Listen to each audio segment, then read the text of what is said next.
Harry Potter, a series of fanatic magic. Every part carries a mystery to solve and unpredictable expressions of its characters, where at one moment we see undescribable courage being displayed, and at the next we witness emotions full of untold feelings. Ron, you spoiled everything! Hey, what's up guys? Welcome back to Uphill, and today we are going to be talking about the gratitude kiss Fleur shared with Ron. So without any further delay, let's get into the video. Despite the sometimes heated controversy over romantic pairings in the Harry Potter series, author J.K. Rowling's romantic development of her main characters has been, for the most part, transparent. We all know Ron Weasley from Harry Potter, whether we are Potterheads or not, but the fourth Harry Potter movie in the series, Harry Potter and the Goblet of Fire, described Fleur Delacour as the champion of Beauxbatons, as said by Hogwarts' most loved headmaster Albus Dumbledore.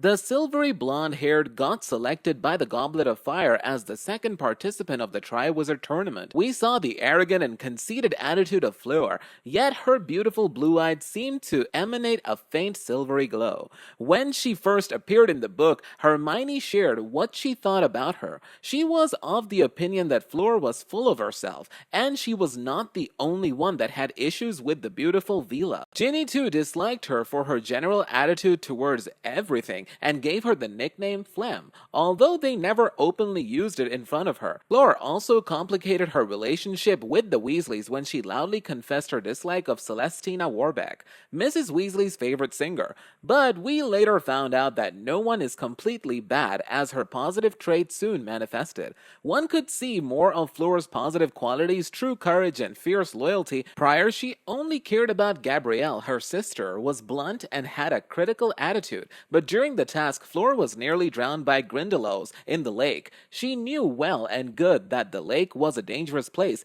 even if she theoretically knew that her sister wouldn't die just because she screwed up. But this is still her 8-year-old sister under an enchantment at the bottom of a dangerous magical creature-infested lake in a foreign country. Harry saved Gabrielle, and this completely initiated a turnaround in her behavior towards Harry and his friends, as Fleur previously looked down on Harry after he was selected as a Triwizard champion, seeing him nothing more than a little boy and a person who was in it for the glory. But all that changed after his heroics, and that was where the kiss scene comes in, as out of gratitude, Fleur, overjoyed, ended up kissing Harry on both cheeks, twice, which left Harry feeling rather as if there was steam coming out of his ears, and Ron, who was also not able to resist Fleur's Veela charm, got kissed too for his role in helping to get Gabrielle safe. Ron was extremely pleased about it. When we watch the movie, we clearly see it as just a kiss without any romantic feelings involved, but to Ron, it was much more, as he long had a crush on his soon-to-be elder brother's wife, but Fleur did not see much in it. It wasn't a kiss that could be, though, about with any ulterior motive, but was enough to get Hermione furious, and not do much to help her like Fleur. As soon as Fleur saw her sister, she broke into tears while she grabbed and hugged her. Later, when Fleur was about to leave the burrow after the tournament, she again kissed Ron on the forehead, as she said her goodbyes, wishing them the best. This was no doubt a sad moment for Ron, who had a crush on Fleur. One of the many things that the movies fail to mention about Fleur Delacour is that she is not wholly human. While 3/4 of her blood can make that claim, she is also 1/4 something else. You see, she's part Veela. Veela are a beautiful species, known for their ability to enchant men. Being only part Veela, Fleur's abilities are significantly watered down, but it didn't stop her from unintentionally enchanting boys at Hogwarts, such as the unlucky Ron Weasley. Later, Fleur got married to Ron's elder brother, Bill Weasley, and Ron developed a friendly relationship with Fleur, forcing himself out of her Veela charms and running into the arms of the brightest witch of her age, Hermione Granger.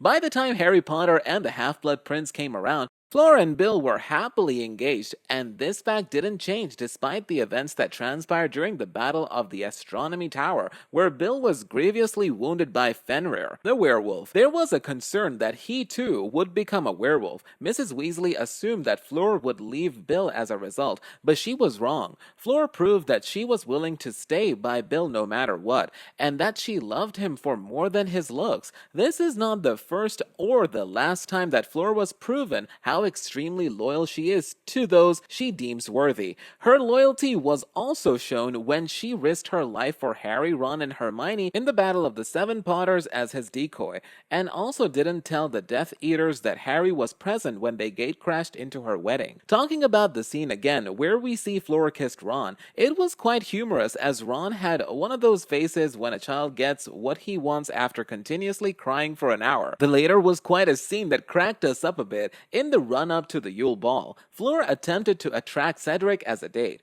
but he had already asked Cho Chang. Caught unaware by her Vila heritage, Ron Weasley spontaneously and unwisely asked her to the ball, to which her initial reaction was seemingly disdain and shock. Suddenly aware of what he had done, he ran away before she could answer him. This left Ron feeling incredibly embarrassed for several days to come, and word spread around the Gryffindor common room. Finally, Fleur selected Ravenclaw Quidditch team captain Roger Davis as her partner. Davis was completely helpless to her charms, and to whom she spent some of the night complaining about the flaws of Hogwarts and the British wizarding education system in general. Fleur and Roger, along with the other champions and their partners, opened the dancing at the Yule Ball. As the night wore on, Fleur and Roger left the Great Hall and headed for the gardens, sneaking into the rose bushes for a romantic engagement of some kind. Later in movie, we see Ron and Fleur share a friendly relationship after she got married to his brother in the last book of Harry Potter. So that's all from us today. What are your views on their kiss? Do you think J.K. Rowling should have given Ron a little more chance with Fleur? Let us know in the comments.